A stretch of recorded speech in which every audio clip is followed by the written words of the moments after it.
Another part of the plane that was being tested long before the 777 existed was the flight control system. Boeing equipped one of its smaller planes, this 757, with a prototype of a brand new system that would be used in the 777. They had to test it in flight.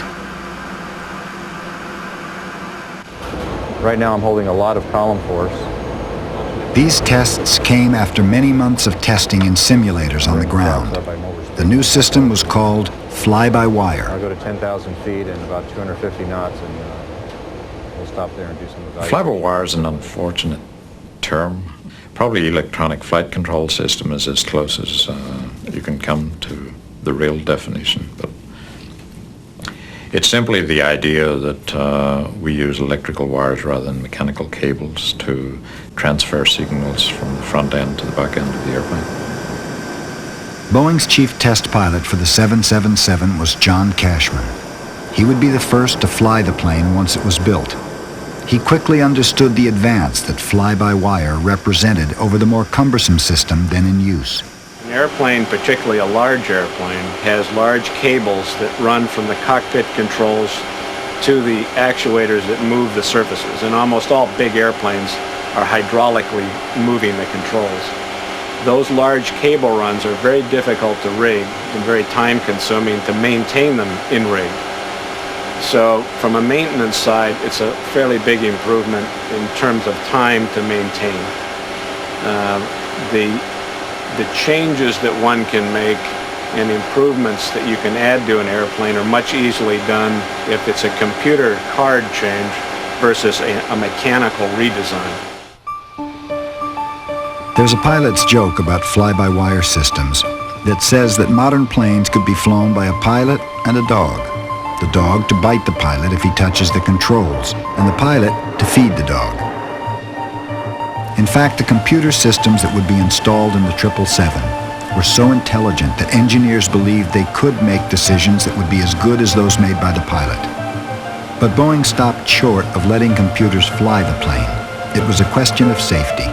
The biggest disadvantage from a safety point of view is the potential that you haven't thought clearly through all of the events that may occur and taken enough precaution.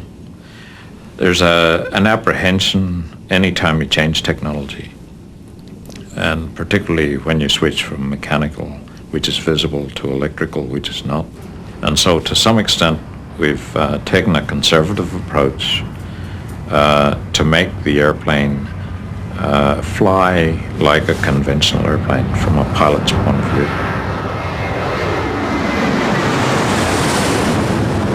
One of the things that we do in the basic design is the pilot always has the ultimate authority of control.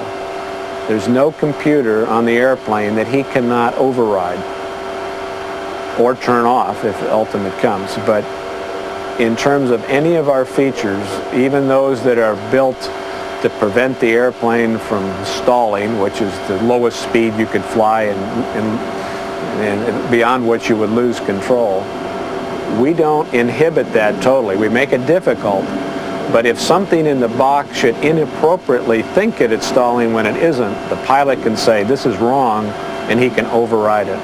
That's a fundamental difference in philosophy that we have versus some of the competition. The 777's computers, which were being tested on the 757, would translate the pilot's instructions into commands to move what are called the control surfaces, movable pieces of the wing and tail that allow the plane to change direction or altitude. This flight was one of a series to test how the fly-by-wire system felt to a pilot when he landed the plane.